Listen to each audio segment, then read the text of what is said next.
आज जो हम पढ़ने वाले हैं 2 किंग्स 9 एंड 10, इसका सबसे सेंट्रल वर्स चैप्टर 10 वर्स 10 में है। 10वां अध्याय और 10वां वचन। ग्रेसी बेन आप पढ़ेंगे वो। ये सेंट्रल मैसेज, ये सेंट्रल थीम है ये 2 चैप्टर्स का। अब जान लो कि जो वचन यहोवा ने अपने दास एलिय्याह के द्वारा कहा था उसे उसने पूरा किया है। जो वचन यहोवा ने आहाब के घराने के विषय में कहा, उसमें से एक भी बात बिना पूरी हुई न रहेगी। तो ये है सबसे महत्व का वर्ष। एंड ये जो 2 चैप्टर्स आपने पढ़े होंगे, उसमें हम देखते हैं कि कितने भयानक घटने उधर बताए गए।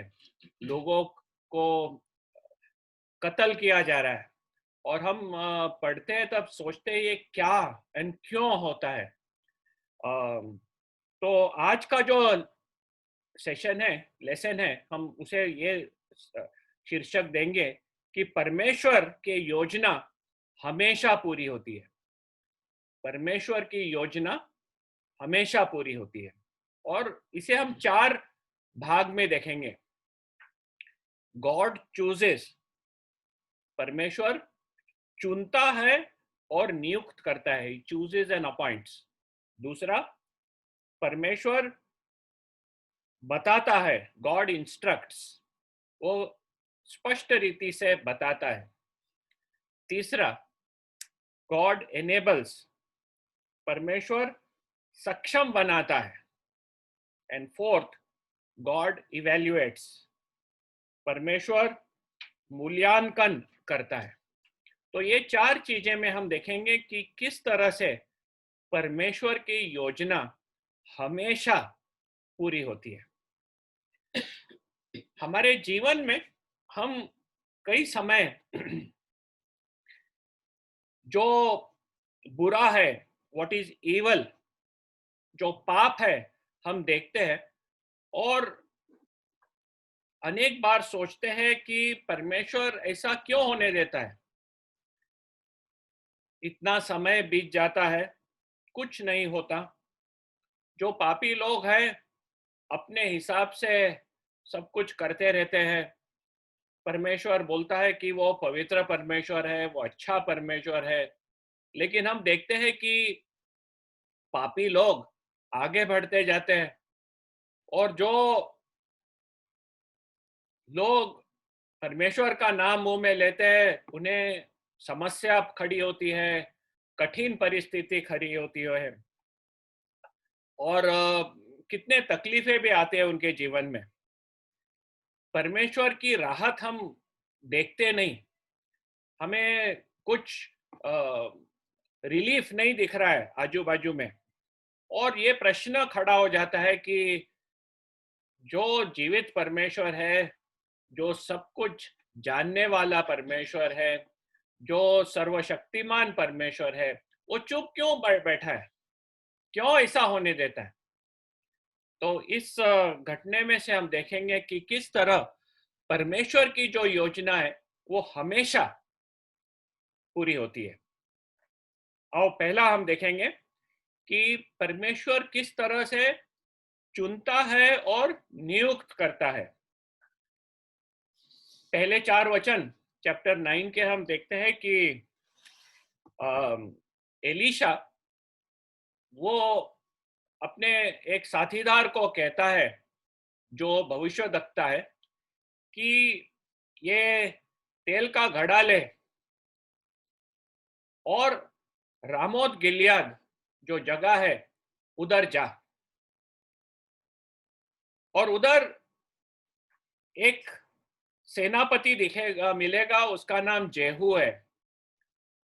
उसे तू लेके अंदर की खोली में जा और उसको ये तेल से सर पे अभिषेक कर दे और ये उसे कहना, Thus says the Lord, यहोवा यह कहता है, I anoint you king over Israel, मैं तुझे इज़राइल देश पे राजा करके नियुक्त करता हूं। एंड ये करने के बाद एलिशा कहा उसे कि तू भाग जा उधर से, तू ठहरना मत, तू उधर रुकना मत, सिर्फ उधर से तेजी से भाग जा। तो ये जो उसे इंस्ट्रक्शन मिला था उसी रीत से ये भविष्यवक्ता जाता है और उधर जाके उसे जेहू मिलता है और उसे अंदर की खोली में जाकर जैसा एलिशा ने कहा था वैसे ही वो उसके ऊपर उसको राजा करके अभिषेक करता है। ये जो जेहू का राजा होने का बात है, हम देखते हैं कि परमेश्वर ने उसे चुना था, जेहू को चुना था, लेकिन ये आज और कल के दिन को नहीं चुना था, ये बहुत पहले चुना था। जैसे हमने पहले हेजल के बारे में देखे, जो परमेश्वर ने उसे सीरिया के देश का राजा चुना था, उसी समय परमेश्वर ने जेहू को इज़राइल के ऊपर राजा चुना था और तब आहाब राजा था। और ये उसने आदेश एलाइजा को दिया था। जब एलाइजा परमेश्वर को माउंट होरेब पे मिला था, तब परमेश्वर ने ये उसे काम दिया था कंप्लीट करने के लिए कि जेहू को वो इज़राइल का राजा बनाए। हम देखते हैं कि एलाइजा ने ये काम एलीशा को दिया और एलीशा ने पूरा किया। एलीशा खुद नहीं जाता है, दूसरे भविष्यवक्ता को बोलता है, लेकिन उसे बराबर से बता के भेजता है कि क्या करना है। तो हम इसमें से देखते हैं कि जो भी कार्य परमेश्वर को करना है वो मनुष्य के द्वारा करता है। हम एक साम पढ़ेंगे, साम 115 और वर्स 16, गीत शास्त्र 115 और उसका 16वां वचन। गीत शास्त्र 115 और उसका 16वां वचन।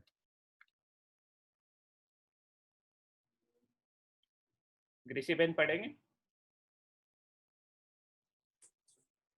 स्वर्ग तो यहोवा का है, परंतु पृथ्वी उसने मनुष्य को दी है। स्वर्ग तो यहोवा का है, परंतु ये बहुत महत्व का वर्ष है, हम लोग सब इसे याद करके रखना है। परंतु पृथ्वी उसने मनुष्यों को दी है। पृथ्वी परमेश्वर ने मनुष्य के लिए बनाया है और उसे सौंप दिया है। आज जो भी परमेश्वर इस पृथ्वी पे करता है वो मनुष्यों के द्वारा करता है। परमेश्वर को आहाब के घराने के ऊपर न्याय चलाना है। परमेश्वर ने यह तय कर दिया था कि आहाब के घराने को उनके पापों के लिए उसका दंड चुकाना है, लेकिन वो चुकाने के लिए परमेश्वर स्वर्गदूत भेजता नहीं है करने के लिए, वो एक आदमी को नियुक्त करता है जो जाकर अपना परमेश्वर का जो योजना है उसे वो पूरा करे। हाँ, तो ये हम देखते हैं। जस्ट एक मिनट एक मिनट। हाँ,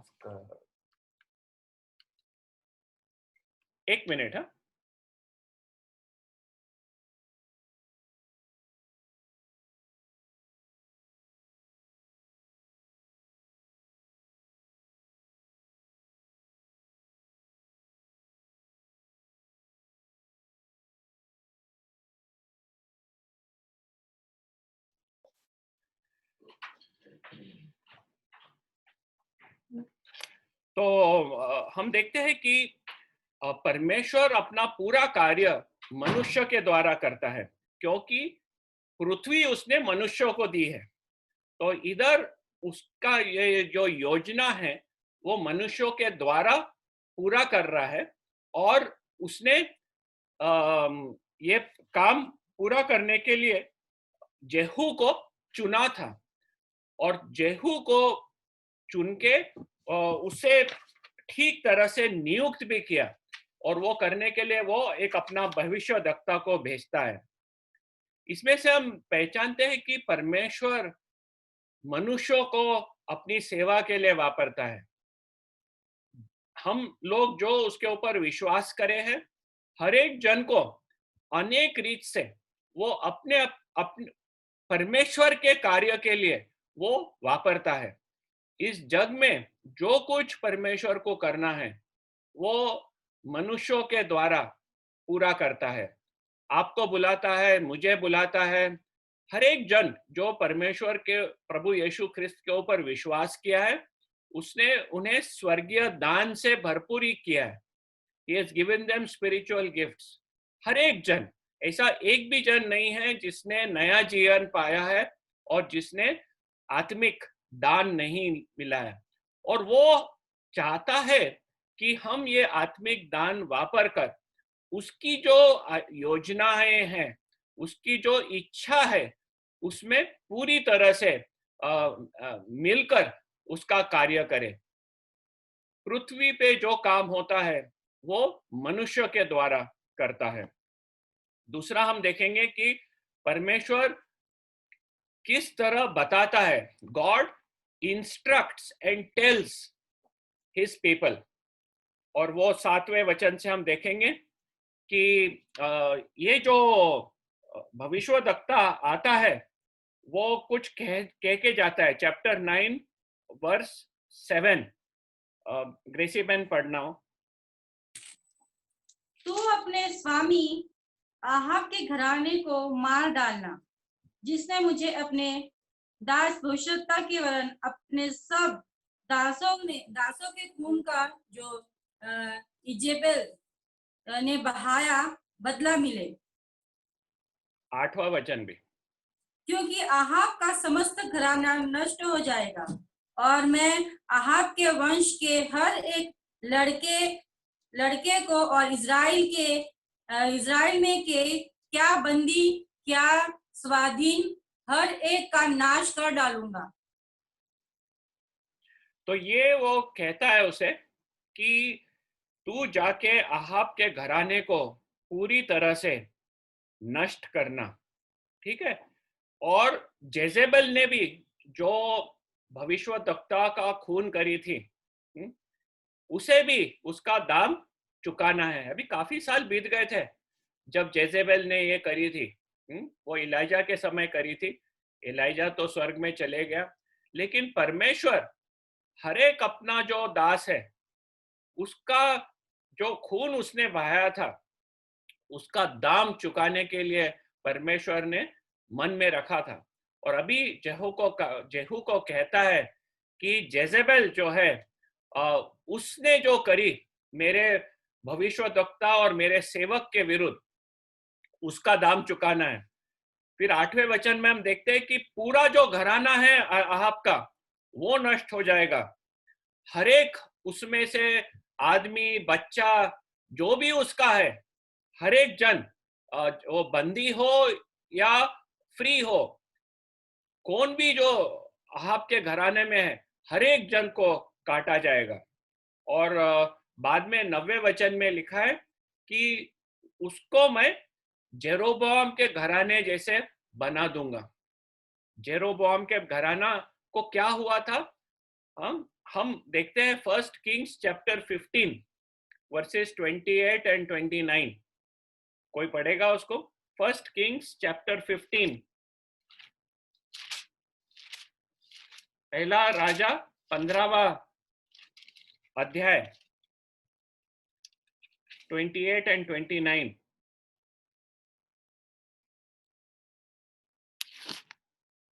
निधि,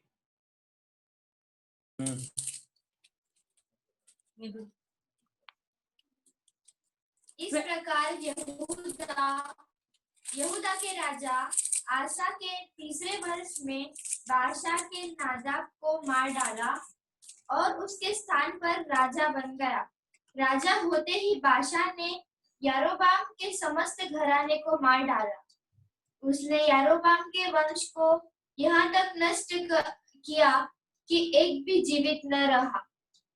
यह सब यहोवा के उस वचन के अनुसार हुआ जो उसने अपने दास शिलोवासी अहिय्याह से कहवाया था। हाँ, तो इधर हम देखते हैं कि जो बादशाह का घराना था, और जेरोबोआम का घराना, तो जेरोबोआम ने परमेश्वर के इच्छा के विरुद्ध काफी लोगों को भड़काया था और दूर ले गया था। और उसने गोल्डन काव्स इंस्टॉल किए थे बेथेल एंड दान में, ताकि लोग यरूशलेम में न जाए। और खुद के जो याजक उसने नियुक्त कर दिया था, जो परमेश्वर ने कभी कहा नहीं था। तो इसलिए परमेश्वर ने बोला, मैं जेरोबोआम के पूरे घराने को नष्ट कर दूंगा। और ये भविष्यवक्ता ने जाके उसे बताया भी था, जो अहिजा करके भविष्यवक्ता था। लेकिन जेरोबोआम उसमें से पश्चाताप नहीं किया। तब हम देखते हैं कि बादशाह करके एक जन को परमेश्वर ने उठाया और वो जाके जेरोबोआम के पूरे घराने को नष्ट कर दिया। फिर हम देखते हैं कि बादशाह भी खुद परमेश्वर के हाथ रीत से नहीं चल रहा था, वो भी परमेश्वर से काफी दूर चल रहा था। तो परमेश्वर ने तब उसके भी विरुद्ध ये किया। तो फर्स्ट किंग्स चैप्टर 16 पढ़ना, पहला राजा 16वां अध्याय 12वां वचन।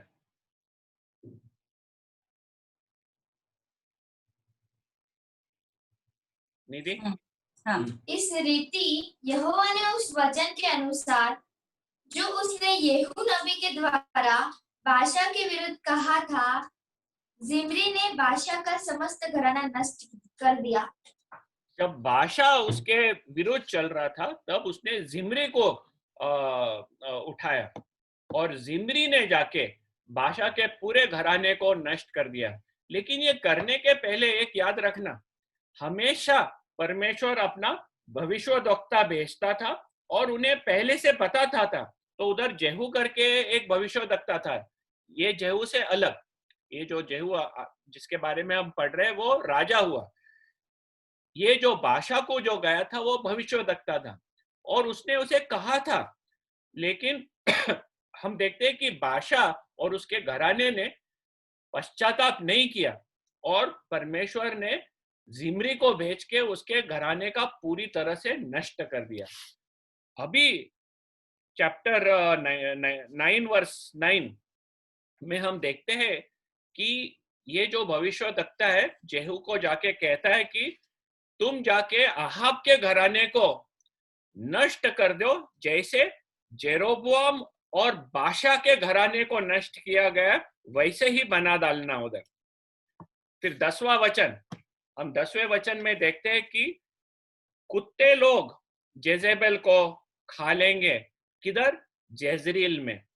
जेजरील ये जगह है जिधर नाबोत की जमीन थी, और वो जमीन को छीनने के लिए अहाब ने और जेजेबेल ने एक युक्ति बनाई थी, और जेजेबेल ने नाबोत को मरवा दिया था, उसका खून बहाया गया था।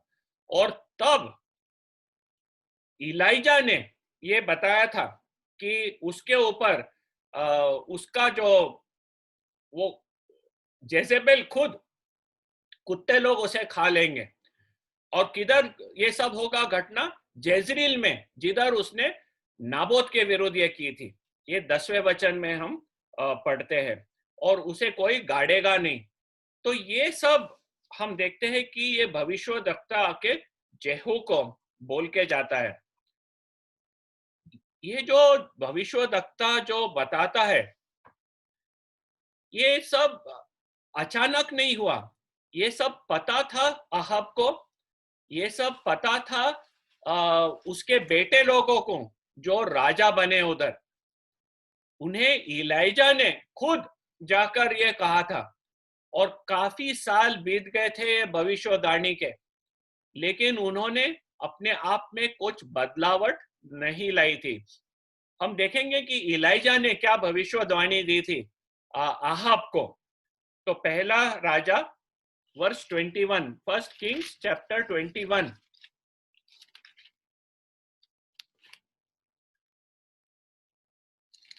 और वो पढ़ना निधि 21 to 24।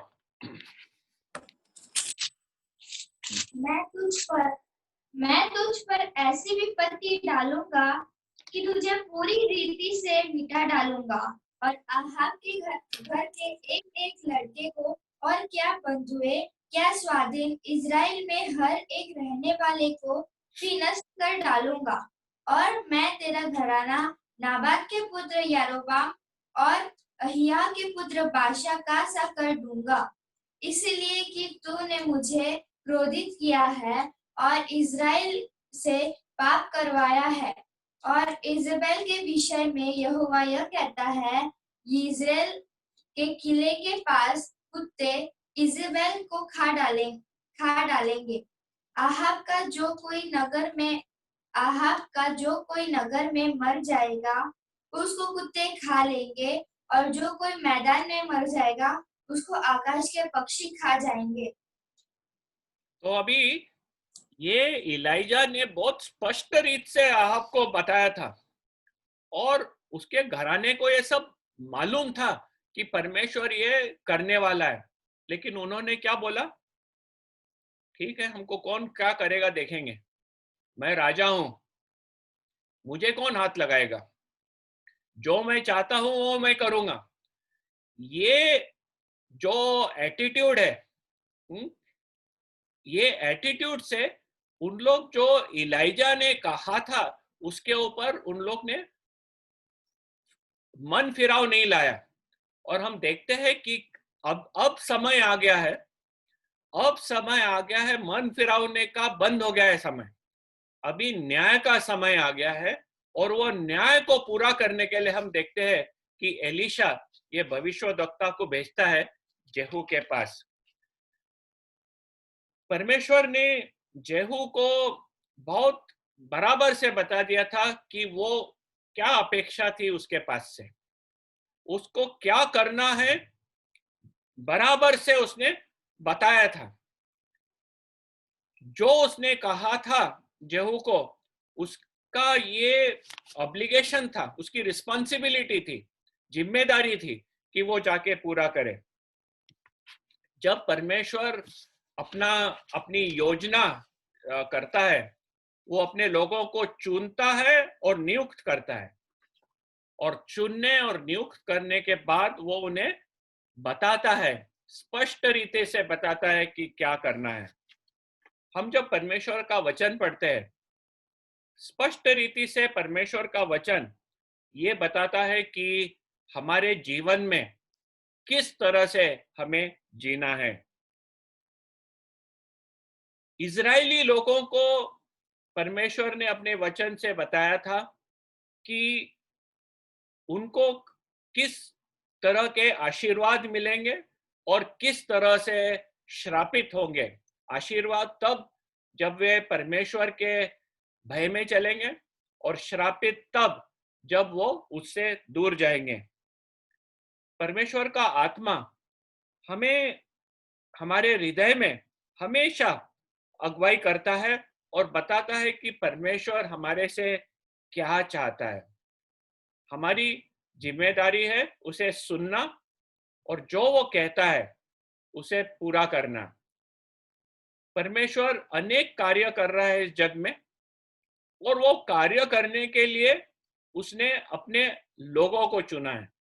जब प्रभु यीशु ख्रिस्त इस जग छोड़ के स्वर्ग में उठाया जा रहा था, तब उसने अपने शिष्यों से कहा कि संपूर्ण सामर्थ्य मुझे दिया गया है, अभी जाओ और संपूर्ण जग में ये सुवार्ता फैलाओ और लोगों को मेरे चेले बनाओ, उनको बपतिस्मा दो, तो और मेरे जो आज्ञा है वो पूरा करने के लिए उन्हें सिखाओ।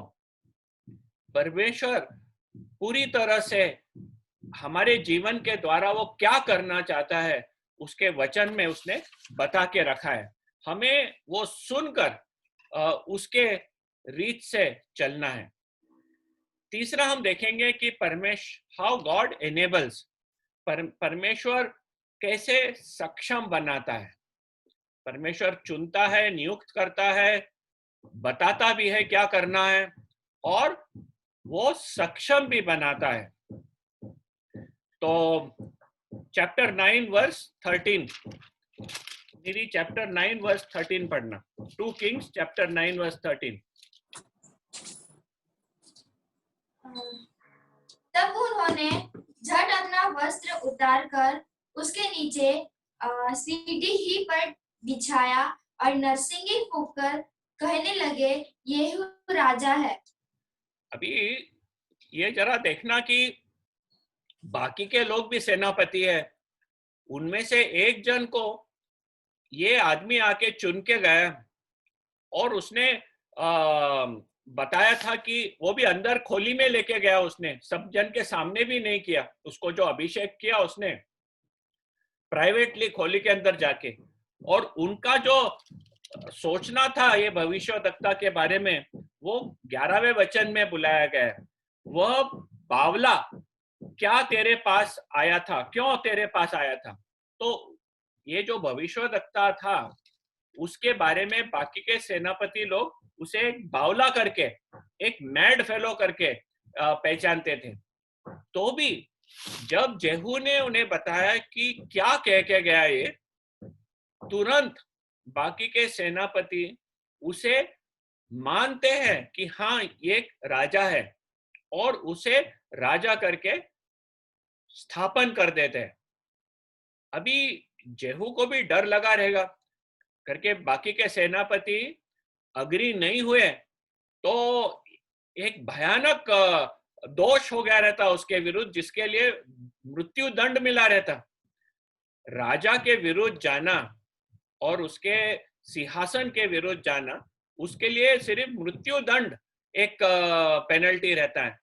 लेकिन हम देखते हैं कि परमेश्वर ने हर एक के हृदय में एक बदलावट डाल दिया था और तुरंत उसे वो राजा करके एक्सेप्ट करते हैं। किस तरह से परमेश्वर जेहू को सक्षम बना रहा है हम देखते हैं।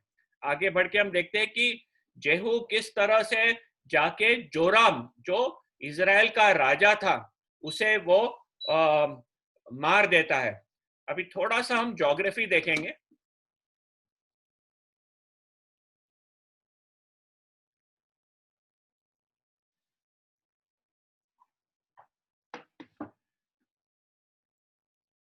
ये है इजराइल का मैप, ये है सी ऑफ गैलीली ऊपर, ये है यर्दन नदी जो जाती है डेड सी में, ठीक है। ये है ईस्ट इजराइल, ये है वेस्ट इजराइल। इन लोग सब रामोत गिलियाद में है, जो सीरिया के बॉर्डर पे रामोत गिलियाद।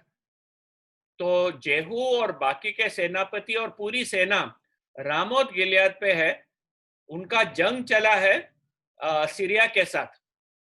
तो इधर ये भविष्यवक्ता आके जेहू को राजा करके स्थापन करता है।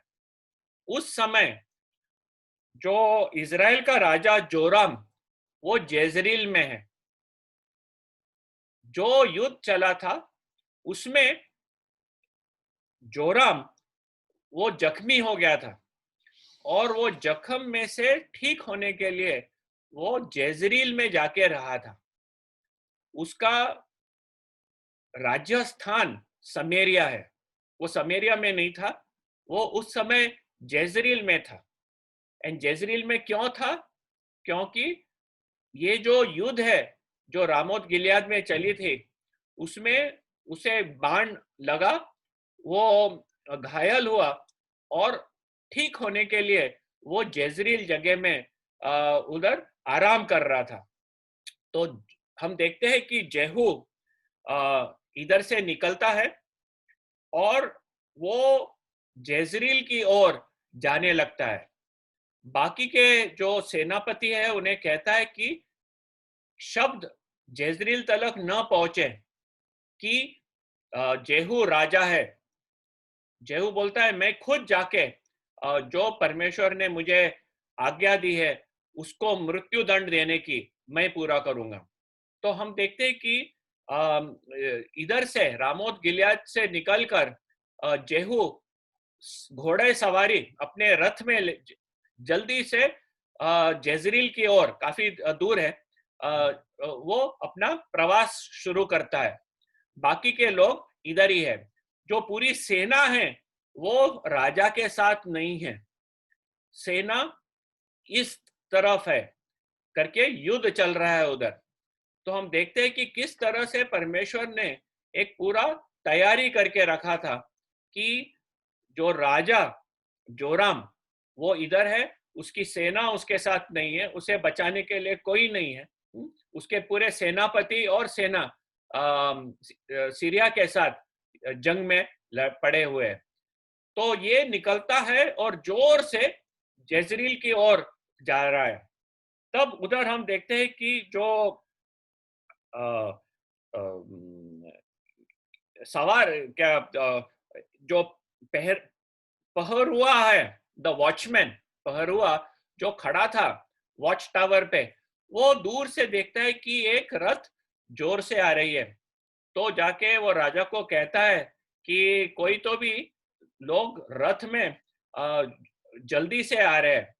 तो राजा एक घोड़ा सवार को भेजता है, पूछता है जाके पूछ कि सब कुछ कुशल है क्या, इज इट इन पीस, शांति है क्या, कुशल है क्या। तब ये घोड़ा सवार जेजरील से निकल के जहां जेहू आ रहा है उसके पास आके बोलता है, राजा पूछ रहा है कि क्या सब कुशल है। तब जेहू ने उसे कहा, तुझे कुशल से क्या लेना देना है, तू मेरे पीछे हो जा। तो ये घोड़ा सवार जेहू के पीछे हो जाता है, वापिस जाने लगते हैं जेजरील के तरफ। तब जो पहरुआ है वो वापिस बोलता है कि भाई वो घोड़ा सवार वापिस नहीं आया, तो दूसरे घोड़े सवार को भेजते पूछने के लिए क्या सब कुछ कुशल है। तब वो भी जब जाके पूछता है, जेहू उसे कहता है कि तुझे क्या लेना देना है कुशल से, मेरे पीछे हो जा। तो जब वो दूसरा भी घोड़ा सवार नहीं आता है तब हम देखते हैं कि जोराम जो इजराइल का राजा है और उसको मिलने के लिए अहजाया भी आया था। अहजाया जूडा का राजा, जेरूसलेम से अहजाया जोराम को मिलने के लिए जेजरील आया था, क्योंकि जोराम वो जख्म में से ठीक हो रहा था। और दोनों जन रिलेटिव्स थे, तो वो भी उसके साथ था। तो उन लोग अपने रथ लेके बाहर निकलते हैं और वो जाके जब वो जाके जेहू को मिलने जाते हैं और हम देखते हैं कि जिधर उन लोग जाके जेहू को मिले वही स्थान पे जो नाबोत की जमीन थी, जहां नाबोत की जमीन थी वही स्थान पे कोइंसिडेंटली, लेकिन परमेश्वर के आयोजन से नाबोत के जमीन पे हम जेहू और जोराम का सामना होता है। और फिर जब जोराम उसे कहता है कि क्या सब कुशल है, तो जेहू उसे कहता है कुशल का सवाल किधर है, जो तू और तेरे घराने ने इतना पाप किया है उसमें से कुशल होने का कोई सवाल नहीं। तब हम देखते हैं कि जोराम अपना रथ को पलट के भागने के लिए प्रयत्न करता है, लेकिन उसी समय जेहू अपना बाण और पूरी तरह से स्ट्रेच करके तीर छोड़ता है और वो तीर जाके उसके हृदय के पार जाता है और उधर के उधर जोराम मर जाता है। और जब वो मरता है जेहू उसके लोगों को बोलता है कि उठाकर वो जमीन पे उसे फेंक दे। ये जो राजा है, ये राजा को उठा के जमीन पे फेंक दे जो नाबोत की जमीन है। अभी याद है कि यही जमीन पे इलाइजा ने अहाब को आके मिला था, ये अहाब का बेटा है, कि परमेश्वर तुझ पर दंड लाएगा। और हम इधर देखते हैं कि दंड पूरा शुरुआत हो गई है। उसका बेटा उधर मृत्यु पाया और उसे वही जमीन पे फेंका गया जो नाबोत की थी, और जिधर जेजेबेल ने नाबोत की मृत्यु करवाई थी। समय बीत गया था, लेकिन परमेश्वर का आयोजन रुका नहीं। सही समय पे परमेश्वर ने अपना दंड उसके ऊपर चुका दिया। जब उसने जोराम को मार दिया, तब जेहू ये बाहर हुआ नाबोत के जमीन पे। फिर वो जेजरील गांव शहर के अंदर गया। जब वो जेजरील शहर में गया, तब तक न्यूज पहुंच गया था उधर कि ऐसा ऐसा हुआ है। तब जेजेबेल जो है, जेजेबेल यानी जोराम की माँ और अहाब की पत्नी थी। तो जेजेबेल ऊपर ऊपर खिड़की के पास अपने आंखों को काजल वगैरह लगा के ऊपर खड़ी है और ठट्टा मार रही है जेहू को। तो जेहू उसे देखता है और कहता है, मेरे साथ कौन है? तो उधर 2-3 खोजे लोग थे, यूनक्स। तो उन्हें कहता है कि मेरे बाजू में कौन है? तो ये जो खोजे थे, उन लोग ने उनका मुंह बाहर किया। तो उन्हें वो एक आदेश देता है, वर्स 33, चैप्टर 9 वर्स 33। निधि पढ़ना। तब उसने कहा, उसे नीचे गिरा दो। अतः उन्होंने उसको नीचे गिरा दिया और उसके लहू के कुछ छींटे दीवार पर और कुछ घोड़ों पर पड़े और उन्होंने उसको पांव से लताड़ दिया। हाँ, तो इधर हम देखते हैं कि जेजेबेल की क्या हालत हो रही है। जेजेबेल को उसने किस तरह से जो परमेश्वर ने वचन दिया था जेजेबेल के बारे में, अभी वो पूरा होने लगा है और उसे नीचे फेंक देते हैं। उसका खून इधर उधर छिपटता है और ये घोड़े लोग उसके ऊपर ट्रैम्पल करके जाते हैं। फिर जेहू अंदर जाता है, तो उसे भूख लगी थी, वो खाने बैठता है। फिर बाद में बोलता है, चलो इसको गाड़ देंगे। जब वो गाड़ने के लिए आते हैं, वर्ष 33 पढ़ना, क्या देखते हैं उन लोग? 35, वर्ष 35।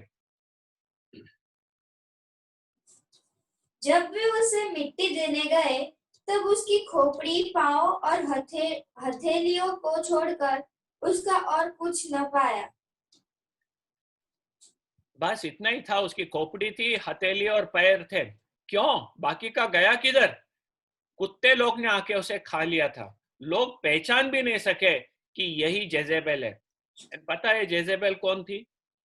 ये जेजेबेल थी जो परमेश्वर के सब भविष्यवक्ताओं को मृत्यु दंड दी थी, जिसने ये भी वादा किया था कि मैं इलाइजा को मार दूंगी। और इलाइजा डर के मारे हेरो भागा था। यही है जेजेबेल। लेकिन जब मृत्यु आती है, क्या भयानक मृत्यु आती है, जिधर कुत्ते लोग उसे खा लेते हैं। अभी ये कुत्ते लोग जो उसे खाते हैं, वो जो एलाइजा ने कहा था, जो भविष्यवाणी एलाइजा ने दी थी, उसी रीत से हम देखते हैं ये पूरा हो जाता है। तो जो परमेश्वर वचन दिया था, जो परमेश्वर ने अपने भविष्यवक्ता के द्वारा कहा था, और जिसके ऊपर उन लोग ने थोड़ा भी मन लगाया नहीं, उन लोग को लगा कि कौन हमें हाथ लगाएगा। जेजेबेल को ऐसा लगता था कि मैं तो सबसे महान हूं, मुझे कोई हाथ नहीं लगा सकता। आखिरी में उसको खाने वाले कुत्ते लोग थे। तो ये हमें पहचानना है कि हम हर एक जन अपने आप को बहुत महान करके समझ सकते हैं कि मैं कुछ हूं, लेकिन परमेश्वर के आगे हमें हर एक जन को नमन होना है, झुकना है। हमें ये जानना है कि परमेश्वर जो तय करता है वो हमेशा पूरा होता है, उसे बदलने वाला कोई नहीं है। एक रीत है बदलने के लिए, जब हम हमारे पापों को कबूल करते हैं, हम पश्चाताप करते हैं, तब परमेश्वर जो दयालु है, कृपालु है, विश्वासु है, हमें हमारे पापों से पूरी तरह से वो साफ कर देता है। लेकिन जो अपना मन कठिन रखता है, परमेश्वर का वचन पूरा होता है, ये हमें याद रखना है। आगे बढ़ के देखेंगे कि किस तरह दूसरे भी जो भविष्यवाणी हुए थे वो जेहू पूरा करता है। अहाब के घराने में 70 बेटे थे। He had 70 sons, 70 बेटे। अभी मेरे को मत पूछो वो 70 बेटे किधर से। उनके यहाँ काफी रानियां रहने के वो पूरा उसका जो घराना है, हम देखते हैं कि 70 बेटे थे। तो जेहू जो उस समय इधर था, जो हमने देखे जेजरील में था। जेजरील से वो खत भेजता है समरिया को। किसको भेजता है? जो उधर पुरनियों थे, जो उधर के हाकिम थे, उनको खत भेजता है। और जो ये 70 लड़के जो थे उनका देखभाल कर रहे थे, उनको खत लिखता है। खत लिखता है कि देखो, आप लोग अच्छे प्रोटेक्टेड शहर में रहते हैं, आपके साथ सेना वगैरह है। एक काम करो, तुम ये उसके बेटों में से जो सबसे एबल बेटा है उसे चुनकर राजा बना दो और मेरा सामना करने के लिए तैयार हो जाओ। तब उधर के जो हाकिम है, पुरनियों है, वो उन लोग डर जाते हैं। वो बोलते हैं कि इसने तो दोनों राजाओं को खत्म कर दिया है। दोनों राजा ने कौन? जोराम इजराइल का राजा, और उसने अहजाया जो जूडा का राजा था उसे भी मार दिया।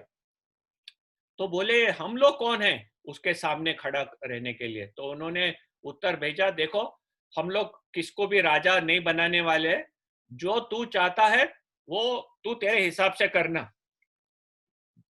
तब जेजरील से दूसरा खत फिर जेहू भेजता है ये हाकिम और पुरनियों को कि तुम मेरे साथ है तो एक काम करो, ये 70 बेटे जो है उनको लो, उनकी मुंडी काट दो और उसे बास्केट्स में डालो।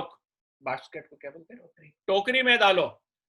और कल तलक यही समय 70 टोकरी 70 सिर के साथ मेरे पास जेजरील में भेज दो। तो ये जो हाकिम लोगों को जब चिट्ठी मिली तो हम देखेंगे उन लोग क्या किए। 7वां वचन, 10वां अध्याय का 7वां वचन पढ़ना। पत्र उसके हाथ लगते ही उन्होंने उस 70 राजपुत्रों को पकड़कर मार डाला और उनके सिर टोकरियों में रखकर यिज्रेल को जिसके पास भेज दिया, उसके पास भेज दिया। और 8वां भी पढ़ लेना। जब एक दूत ने उसके पास जाकर बता दिया, राजकुमारों के सिर आ गए हैं, तब उसने कहा, उन्हें फाटक में 2 ढेर करके सवेरे तक रखो। तो ये जो उसके 70 बेटे थे, सब जन को मृत्यु दंड मिली। और जब उन्हें लाया गया, बोलता है कि उनके सिर 2 ढीक बनाओ और जो शहर का गेट है उसके बाहर रख दो। क्या भविष्यवाणी थी कि तेरे लोग को कुत्ते लोग खा लेंगे। तो ये पूरी रात हम देखते हैं कि ये 70 सिर बाहर पड़े रहे।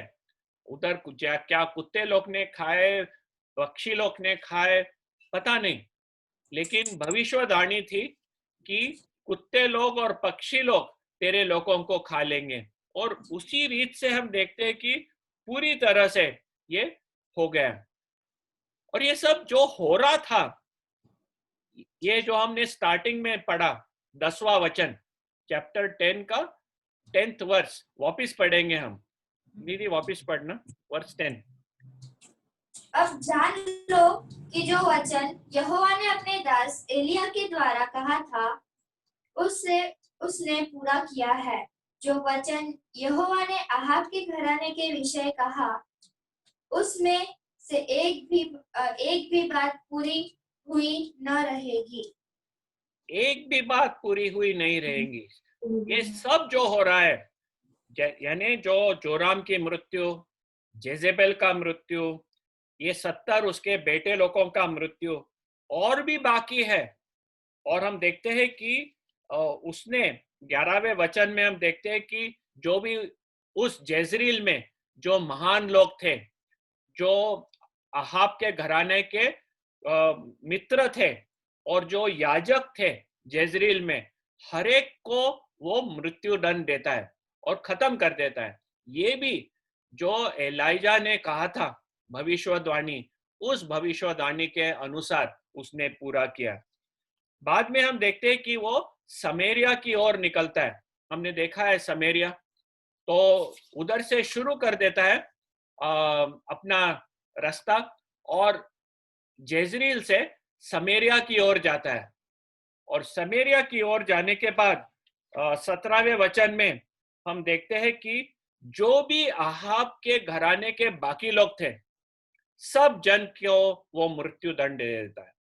तो जो भी अहाब के घराने के थे, एक जन को भी नहीं छोड़ता है, हर एक जन मृत्यु दंड पाता है उधर। फिर वो ये सब खत्म करने के बाद वो एक लास्ट बड़ा आयोजन करता है।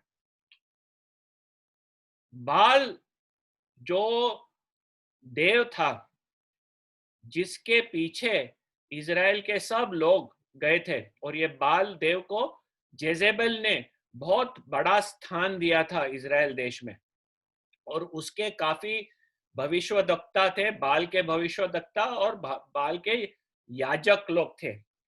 तो अभी उसे उनके बारे में ये करना है। आपको याद रहेगा कि किस तरह इलाइजा ने 450 बाल के याजकों को मृत्यु दिया था।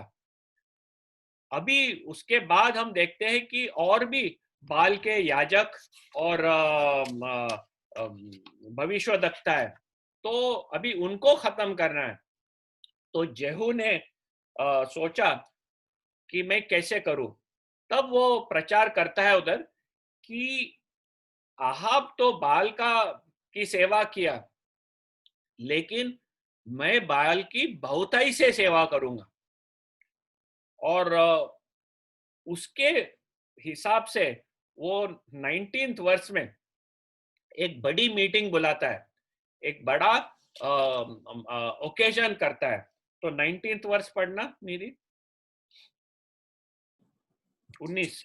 ये अब बाल के सब नबियों, सब उपासकों और सब याजकों को मेरे पास बुला लाओ। उनमें से कोई भी न रह जाए, क्योंकि बाल के विषय मेरा एक बड़ा यज्ञ होने वाला है। जो कोई न आए वह जीवित न बचेगा। येहू ने यह काम कपट करके बाल के सब उपासकों को नष्ट करने के लिए किया। तो बोल रहा है कि मैं महायज्ञ करने वाला है, और यह महायज्ञ के लिए बाल के हर एक सेवक लोगों को उधर रहना है। कभी कोई नहीं आया तो उसे मृत्यु दंड मिलेगा। उसने उल्टा बना दिया, आप नहीं आएंगे तो मृत्यु दंड मिलेगा करके। बहुत महत्व का यज्ञ है।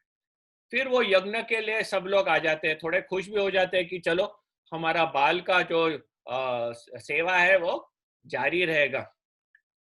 सब लोग आते हैं। फिर वो एक दूसरे प्रकार का वस्त्र दे डालता है सब जन को, बोलता है कि आप लोग ये पहन लेना।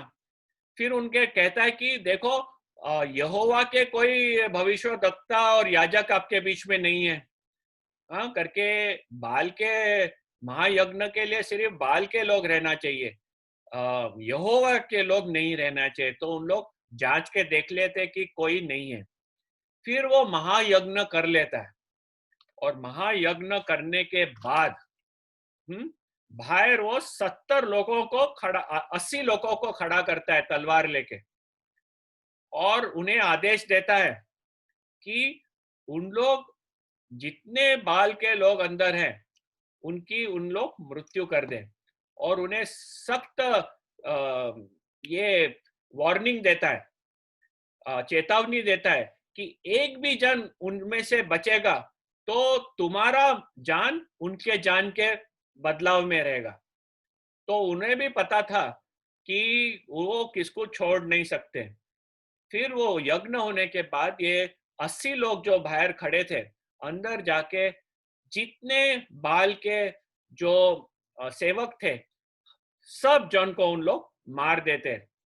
और ये बाल के मंदिर को वो क्या करता है वो देखेंगे। 27वां वचन पढ़ना।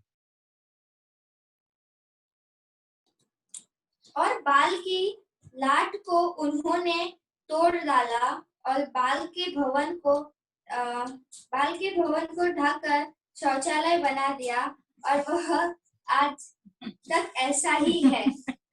तो बाल के भवन को उसने शौचालय बना दिया।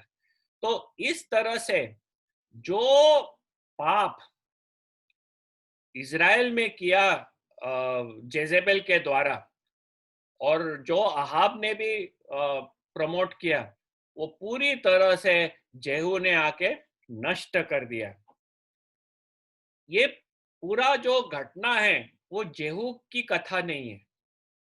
हम जब ये पढ़ते हैं तो हमें सिर्फ जेहू दिखाई देता है। हमें दो चीज दिखाई देते हैं। आपने 9वां और 10वां वचन पढ़ा रहेगा तो ये जेहू के बारे में है और हत्या के बारे में है। लेकिन उसको हम केयरफुली जब देखेंगे, ये जेहू का कथा नहीं है और हत्या का कथा नहीं है। ये है कथा परमेश्वर की कथा, कि वो जो बोलता है वो करता है। समय बीत जा सकता है, लेकिन हमें एक याद रखना है, that a day is like 1,000 years before the Lord and 1,000 years are like a day. परमेश्वर समय के बाहर है, वो समय के सीमित नहीं है। He is not under time. उसका वचन हमेशा पूरा होता है, और जो भी वो कहता है वो होगा। उसने जो लोगों को आशीर्वादें दी, वो आशीर्वाद वो पूरा किया है। उसने दाऊद को आशीर्वाद दिया था कि तेरे सिंहासन पे तेरा डिसेंडेंट हमेशा बैठेगा, और उसी तरह से उसने दाऊद के घराने में डिसेंडेंट्स रखा। उसने जेरोबोआम, बाशा, आहाब, ये सब जन को चेतावनी दी थी कि तुम लोग ने पाप के रास्ते लिए, तुम्हारे घराने को मैं नष्ट कर दूंगा। चांस दिया, भविष्यवक्ताओं को भेजा, समय दिया उनको पश्चाताप करने, लेकिन उन्होंने नहीं किया। फिर जब समय ठीक था, उन्हें पूरी तरह से नष्ट कर दिया। वैसे हम सोडोम और गमोरा के बारे में देखते हैं कि किस तरह उनका जब पाप भरपूर से भर गया, परमेश्वर ने आके उन्हें नष्ट कर दिया। कानान देश के बारे में हम देखते हैं कि किस तरह जब कानान देश का पाप पूरी तरह से भर दिया, तब परमेश्वर ने इज़राइल को इजिप्ट में से निकालकर उधर भेजा और हर एक जन को नष्ट कर दिया। और जब इज़राइल खुद पाप में पड़ गए और पाप से नहीं फिरे, परमेश्वर ने असीरिया को भेज के उन्हें नष्ट कर दिया। और जब जूडा परमेश्वर से दूर गए, उन्हें बेबीलोन को भेजकर उन्हें नष्ट किया। परमेश्वर जो कहता है वो करता है। उसने उसके वचन में ये भी कहा है कि जो कोई प्रभु यीशु ख्रिस्त के ऊपर विश्वास करे और ये विश्वास करे कि अपने पाप प्रभु यीशु ख्रिस्त ने लिया है और उसने क्रूस पर उसका दाम पूरी तरह से चुका दिया, और हम उसके ऊपर जब विश्वास करते हैं हमारे पापों का वो क्षमा करता है। जब हम ये विश्वास करते हैं परमेश्वर हमें एक नया जीवन देता है, हमारे पापों को पूरी तरह से वो निकाल देता है। लेकिन उसने यह भी कहा है कि जो उसके पुत्र प्रभु यीशु ख्रिस्त को नाकारते हैं, जो उसका उद्धार नहीं स्वीकारते हैं, वे नरक में फेंके जाएंगे। कितने समय के लिए? अनंत काल के लिए। नरक क्या चीज है? जो शैतान और उसके स्वर्गदूतों के लिए बनाया गया है। ये पाप में, ये नरक में वो फेंके जाएंगे हमेशा के लिए। आज हमें काफी लोग ये पूछते हैं, बोलते हैं कि परमेश्वर तो बहुत अच्छा परमेश्वर है, परमेश्वर तो दयालु परमेश्वर है, परमेश्वर प्यार करने वाला परमेश्वर, वो किसको नरक में नहीं भेजेगा। याद रखना, वही परमेश्वर है ये जिसने जेहू को भेजा और अहाब के पूरे घराने को खत्म कर दिया, जेजेबेल को खत्म कर दिया, उसके भविष्यवक्ताओं को खत्म कर दिया। जो वो कहता है वो करता है। हमें उसके वचन को बदलना नहीं है, हमारे विचारधारा के अनुसार पूरी करेगा। आखिरी में हम देखते हैं कि परमेश्वर इवैल्यूएट भी करता है, परमेश्वर मूल्यांकन करता है, हमारे जीवन का मूल्यांकन परमेश्वर करता है। 28वां वचन, चैप्टर 10। परमेश्वर ने देखा कि चैप्टर 10 वर्स 28, यहू ने बाल का इजराइल में से नाश करके दूर किया। और हम देखते हैं कि परमेश्वर ने ये देखा और वर्स 30 में उसने अप्रिशिएट भी किया। 30 पढ़ना, वर्स 30, चैप्टर 10 वर्स 30।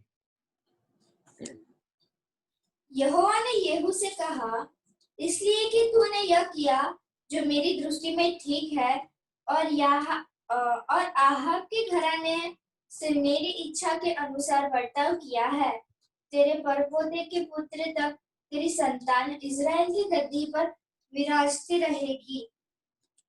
हाँ, तो ये जो उधर मृत्यु दंड उसने दिया, परमेश्वर देखता और कहता है कि तू मेरे हृदय के अनुसार किया, मैं तेरे से प्रसन्न हूं। और प्रसन्न होने से उसने कहा कि फॉर 4th जनरेशन, 4 जनरेशन आपके सिंहासन पे रहेंगे। जब हम इतिहास देखते हैं कि जेहू का बेटा जेहोयाश, उसके बाद जेहोआश, बाद में जेरोबोआम 2, बाद में ज़ेकरिया, 4 संतानें उसके सिंहासन पे विराजमान थे। ये परमेश्वर ने उसे भेंट दी, अप्रिशिएट किया कि तूने मेरा काम किया। लेकिन परमेश्वर ने ये भी देखा कि जेहू ने पूरी तरह उसके पीछे नहीं चला। वर्स 29 पढ़ना। तो भी नाबाद के पुत्र यारोबाम, जिसने इजराइल से पाप करवाया था, उसके पापों के अनुसार करने, अर्थात बेतेल और दान में के सोने के बछड़े की पूजा, उससे येहू अलग न हुआ। तो जेरोबाम ने जो महत्व का पाप जो करवाया था वो क्या था कि उसने सोने के बछड़े बनाए थे, गाय के बछड़े, और उसने ये 2 गाय के बछड़े एक दान में रखा था और एक बेथेल में रखा था। और इसलिए रखा था ताकि इजराइल के लोग जेरूसलम न जाए, मंदिर में न जाए, क्योंकि उसको डर थी कि इन लोग मंदिर जाने लगे जेरूसलम में तो इनका हृदय उधर चले जाएगा, तो उससे बचाने के लिए उन्होंने 2 मंदिर बना के रखे थे, एक दान में, एक बेथेल में, और उधर ये बछड़े, 2 सोने के बछड़े बना के रखे। ये पाप में से जेहू फिरा नहीं। अभी उसको राजा बनाया किसने? परमेश्वर ने बनाया। उसको जो भी उसने कार्य किया उसमें सक्षम किसने बनाया? परमेश्वर ने बनाया। लेकिन वो परमेश्वर को पूरी हृदय से विश्वास करने वाला नहीं था। वो ये जो सोने के बछड़े थे और जो मंदिर उधर जेरोबोआम ने बनाया था अपने आप को प्रोटेक्ट करने के लिए, वो उसने निकाला नहीं, क्योंकि वो डर थी कि मैं निकाल दूंगा तो इजराइल के सब लोग जाके जूडा के साथ मिल जाएंगे, फिर मेरा क्या? हम लोग भी काफी समय परमेश्वर के पीछे चलते हैं, उसके ऊपर विश्वास रखते हैं, लेकिन पूरी तरह से भरोसा नहीं रखते। हम अपना जो है थोड़ा पकड़ के रखते हैं कि क्या पता ये मैं छोड़ दूंगा तो परमेश्वर मुझे क्या हला देगा। हमें याद रखना है कि जो भी कुछ आज हम हैं, आज जो भी हम हैं वो परमेश्वर के कृपा से है। हमने खुद का कुछ नहीं किया। हमको जो भी बनाया है वो परमेश्वर ने बनाया है, हमने खुद को नहीं बनाया। जो भी आशीर्वाद है हमारे हाथ में वो परमेश्वर के हाथ से मिला है। अभी उसको पकड़ के रखते हैं हम परमेश्वर से दूर चल जाते हैं करके डर रहती है। हम परमेश्वर की ओर पूरे हृदय से चले तो ये आशीषों का क्या हो जाएगा? यही प्रॉब्लम जेहू का था। और हम देखते हैं कि वो पूरे हृदय से परमेश्वर की ओर नहीं चला, और उसके जो बेटे लोग विराजमान हुए वो भी पाप के रास्ते में चलते गए। तो परमेश्वर हमारे को जांचता है, वो हमारा मूल्यांकन करता है। जो उसने सही किया उसके लिए उसको रिवॉर्ड दे दिया, 4 संतान तेरे बैठेंगे। लेकिन जो सचमुच का हृदय है, जो दाऊद जैसा था, जो पूरे हृदय से परमेश्वर के साथ चलने वाला था, हम देखते हैं कि जेहू पूरे हृदय से नहीं चला। जो कार्य दिया था परमेश्वर ने उसने पूरी तरह से कर दिया। लेकिन ये जेहू का कथा नहीं है, ये है परमेश्वर की कथा। परमेश्वर ने तय किया था कि आहाब के घराने को वो नष्ट कर देगा। वो चेतावनी इलाइजा के द्वारा उसने ऑलरेडी दे चुका था, अपने भविष्यद्वक्ता इलाइजा वगैरह के द्वारा दे रहा था। लेकिन लोग जब नहीं फिरे, मन बदलावट नहीं करे, उन्हें उसे पूरी तरह से नष्ट करने का जो वायदा किया था वो पूरा किया। तो ये है हमारा परमेश्वर। हमेशा याद रखना है कि परमेश्वर की योजना हमेशा पूरी होती है।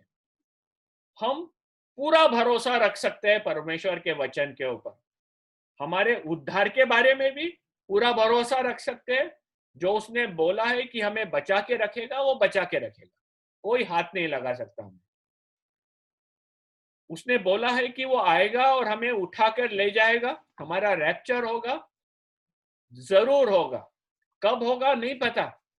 2000 साल से कलीसिया ठहरी है कि प्रभु वापिस कब आएगा। कभी कभी ऐसा लगता है कि बहुत समय निकल गया है। अहाब के संतानों को भी लगा रहेगा परमेश्वर ने कहा था कुछ नहीं होता है। उसने कहा है वो आएगा और हमें ले जाएगा। विश्वास से हम चलना है। तो ये है हमारा परमेश्वर, उसके योजना पूरी तरह होते हैं। लेकिन ये भी है कि जो उसके ऊपर विश्वास नहीं रखता है वो नरक में जाएगा, और हमें उन्हें बचाना है नरक में से। उसने हमें जिम्मेदारी है दिया है सुवार्ता बताने के लिए, ताकि दूसरे लोग नरक में न जाए, लेकिन उसके ऊपर विश्वास करके वे भी उद्धार पाए। निश्चित जो नहीं रखेगा उसके ऊपर विश्वास वो नरक में जाएगा। वो उसमें कोई फर्क नहीं होने वाला है। जाएगा मीन जाएगा, जो परमेश्वर ने कहा है वो होगा। हमें उसके वचन के ऊपर पूरा भरोसा रख के चेतावनी से हमारे जीवन का हमारे को विश्वास से और ओबीडियंस के साथ, आज्ञा पालन के साथ चलना होगा।